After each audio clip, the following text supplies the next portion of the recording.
Gloire à Jésus. Toute la gloire à Jésus-Christ. Mes frères et sœurs, prenons la parole en Colossiens 1, à partir du verset 12.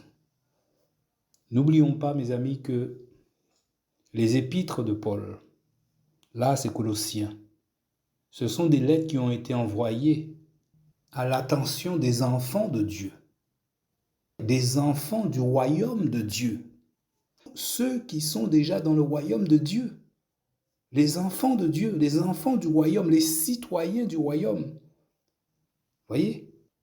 Parce que si tu n'es pas citoyen du royaume, mon ami, tu auras du mal à obéir à Dieu. Et à travers ces lettres, Paul nous explique les révélations que Dieu lui a données. Il nous explique les choses. Voyez? C'est pour ça que le Seigneur est venu prêcher l'évangile. L'évangile, il est venu prêcher l'évangile du royaume pour que tu rentres dans ce royaume. Et il nous expliquait par plusieurs paraboles comment était le royaume. Pour nous donner envie, il disait, repens-toi et crois en l'évangile. Repens-toi et convertis-toi. Parce que sinon, tu ne pourras pas rentrer dans ce royaume. Tu ne pourras pas devenir enfant de Dieu. Donc, prenons Colossiens 1, à partir du verset 12. Que nous dit la parole du Seigneur? Rendant grâce au Père, qui nous a rendus capables d'avoir part à l'héritage des saints. C'est ce que Paul est en train de nous dire. Toi, maintenant que tu es dans le royaume, il faut comprendre que c'est Dieu qui t'a donné les capacités de venir dans ce royaume. Les capacités de répondre à l'appel de Dieu. Tu vois? Et toi qui y es maintenant, et là il t'explique, parce que beaucoup ne vont pas répondre à l'appel. Mais toi qui se trouve dans le royaume, qui est enfant de Dieu, et là il te dit, c'est le Seigneur qui nous a donné cette capacité d'avoir part à l'héritage des saints. Voyez? Et il dit qu'il nous a délivrés de la puissance des ténèbres. Mes frères et sœurs, il nous a délivrés de la puissance des ténèbres. Regardons ce que dit la parole, mes amis, en Éphésiens, pour que tu comprennes, pour que nous comprenions les choses. En Éphésiens 2, la parole dit, « Et lorsque vous étiez morts dans vos fautes et dans vos péchés, dans lesquels vous marchiez autrefois suivant l'âge de ce monde, parce que dans le péché, tu es mort. Et avant de venir dans le royaume, c'est comme ça nous étions. Nous étions morts dans nos fautes et dans nos péchés. Voyez? Et c'est dans ça que nous marchons. Nous marchons dans les ténèbres, en fait. Suivons le train de ce monde. Nous suivons le monde. Nous suivions le monde.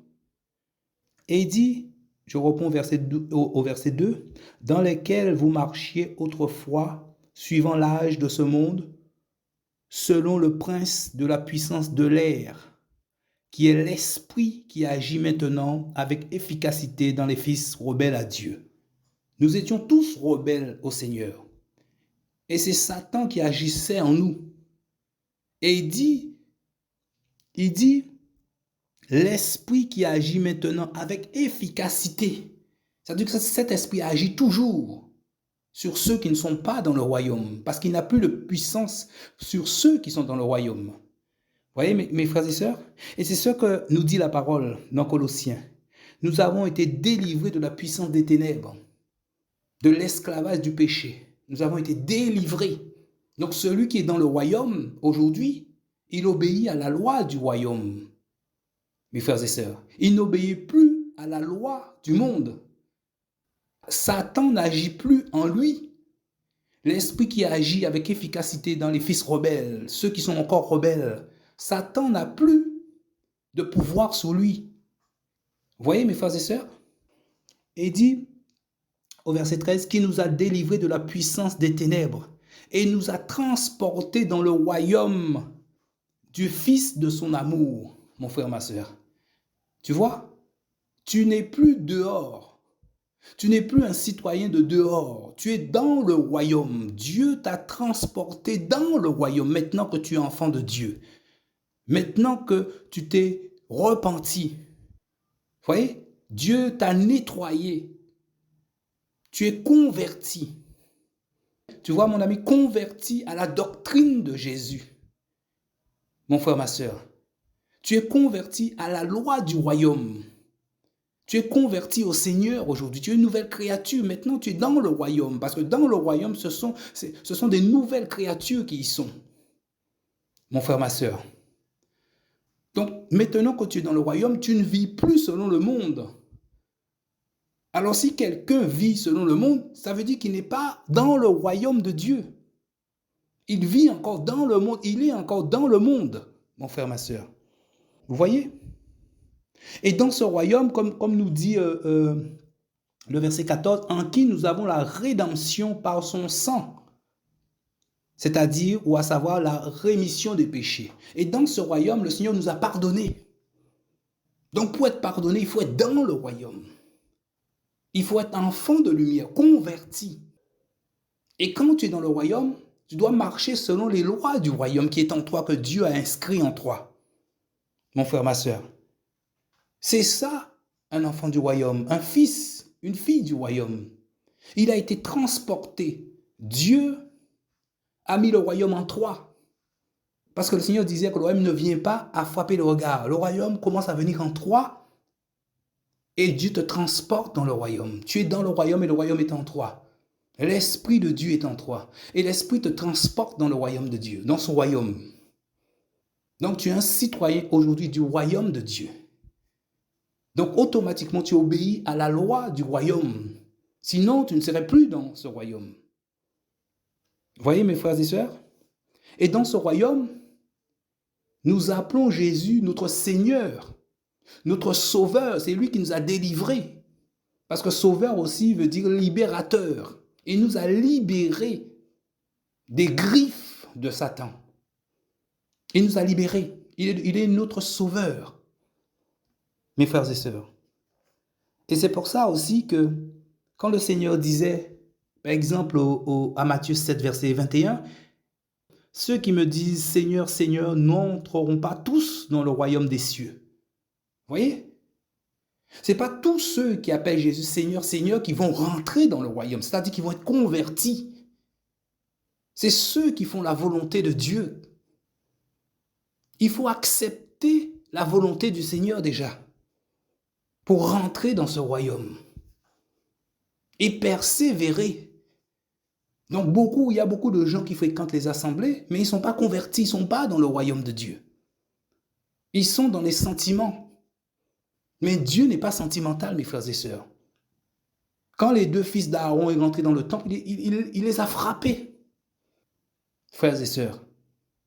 C'est pour ça qu'il faut rentrer dans le royaume de Dieu. Il faut à tout prix vous efforcer, nous efforçons d'entrer dans le royaume de Dieu. Sinon, ça voudrait dire qu'on n'a pas été délivré de l'emprise de Satan. Donc, on ne pourra pas obéir à la loi de Dieu. On va toujours trouver que la loi est trop dure, que la parole est trop dure. J'ai beaucoup souffert. Non, je ne pourrais pas pardonner. Il faut attendre un peu. Il faut attendre que Dieu me donne le pardon. Non, mes frères et sœurs. Quand tu es enfant de Dieu, Dieu t'a libéré de ce lien avec le diable. Il t'a transporté dans le royaume. Ta vie est en Christ dans le royaume. Ta vie, c'est le royaume. Ta vie n'est plus une vie du dehors, mes frères et sœurs. Dans le royaume, tu es enfant de Dieu, mes frères et sœurs. Donc il y a tout un mécanisme que le Seigneur fait pour nous transporter dans le royaume de Dieu, mes frères et sœurs. La repentance, la conversion, frères.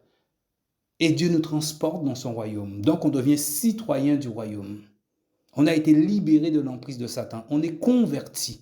On s'est repenti, on est converti. On est une nouvelle créature. On ne vit plus selon la chair. La chair a été crucifiée. Mais la chair est toujours là. Mais elle a été crucifiée. On est quelqu'un d'autre. On agit maintenant selon le Seigneur, pas selon notre pensée. On ne suit plus nos pensées. On n'a plus confiance dans nos pensées, dans nos connaissances. Le Seigneur disait que le cœur est trompeur plus que tout. Le cœur est incurable. C'est pour ça qu'il commence par changer ton cœur, ton âme, ton esprit. Il met son esprit en toi. Il dépose le royaume en toi. Il te transporte dans le royaume. Donc tu fais partie du royaume, tu es un membre du royaume à part entière. Tu fais partie du corps de Christ, l'Église de Jésus, un membre du royaume, un membre du corps de Christ. Et il y a un seul corps, une seule Église, l'Église de Jésus. Le reste n'est pas du Seigneur. C'est ça être enfant de Dieu, c'est ça être citoyen du royaume. Tu as été transporté dans le royaume, tu n'es plus de ce monde. C'est pour ça que le Seigneur disait aussi, n'aimez pas le monde, ni les choses qui sont dans le monde. Celui qui aime le monde ne peut pas aimer Dieu, parce que le Seigneur, c'est le royaume. Tu dois aimer le royaume, les lois du royaume. Tu dois prendre plaisir à obéir aux lois du royaume. Et ceux qui n'obéissent pas aux lois du royaume, ce ne sont pas tes frères et tes sœurs. C'est ce que Dieu nous dit. Quand sa mère est venue, la mère de Jésus est venue, ses frères, il disait, qui sont mes frères? Qui est ma mère, mes sœurs? Ce sont ceux qui obéissent à la parole de Dieu. Parce que ceux qui obéissent à la parole de Dieu sont ceux qui sont dans le royaume. Qui sont dans le royaume. Si tu n'es pas dans le royaume, tu auras du mal à obéir. Tu vas obéir à quelques lois. Mais il y a des lois, tu ne pourras pas obéir. Parce que la parole de Dieu est spirituelle. Tu dois naître de nouveau, naître spirituellement pour comprendre la parole de Dieu. Pour comprendre ce que Dieu te demande. Et obéir à Dieu. Et là, il devient ton Seigneur. Comme il avait dit aux disciples, vous m'appelez Seigneur, vous faites bien. Parce qu'ils obéissaient à Jésus. Donc Jésus était en train de leur dire, je suis votre Seigneur, parce que vous m'obéissez. Et c'est ça que Dieu demande, l'obéissance. Et il n'avait même pas encore l'Esprit de Dieu. Alors mes amis, bienvenue dans le royaume pour ceux qui y sont. Et ceux qui n'y sont pas encore, priez Dieu. Demandez au Seigneur de changer vos cœurs, de changer votre âme, de changer vos pensées. Demandez au Seigneur que vous vouliez marcher avec lui, vous vouliez le connaître. Demandez au Seigneur de vous transformer. Il dit, mais pas dehors celui qui vient à lui. Celui qui demande l'Esprit lui donne. Si tu demandes de tout ton cœur, si tu le cherches de tout ton cœur, ne refuse pas la parole. Ne rejette pas la parole. Quand tu rejettes la parole, c'est Dieu que tu rejettes. Quand tu pèches, c'est Jésus que tu rejettes. Parce qu'il est la parole. Alors que le Seigneur nous bénisse. Que le Seigneur nous donne la connaissance. Que le Seigneur nous fasse comprendre ces choses. Mais si ton cœur est fermé, tu ne pourras pas comprendre ces choses. Alors ouvre ton cœur. Dis-toi toujours que c'est toi le problème, quand c'est Dieu qui parle. Parce que notre connaissance a été corrompue dans le monde. Parce que le monde est corrompu. On a reçu une connaissance qui est corrompue. Et ne fais pas comme les autres. Dès qu'ils trouvent que la parole ne va pas dans leur sens, ils changent. Ils vont écouter autre chose. Ils se désabonnent à certaines choses. Ils vont écouter autre chose. Pourtant, des fois, c'est le Seigneur qui parle. Et le Seigneur t'interpelle, mais tu n'entends pas. C'est pour ça qu'il faut s'examiner tous les jours. Se comparer à la parole de Dieu. Pas comparer un homme, une femme, non, à la parole, à Jésus. Parce que nous sommes là pour suivre la doctrine de Jésus, ressembler à Jésus. Laisse le Seigneur agir en toi. Que nous laissions le Seigneur agir en nous. Que sa volonté soit faite au nom de Jésus. Amen.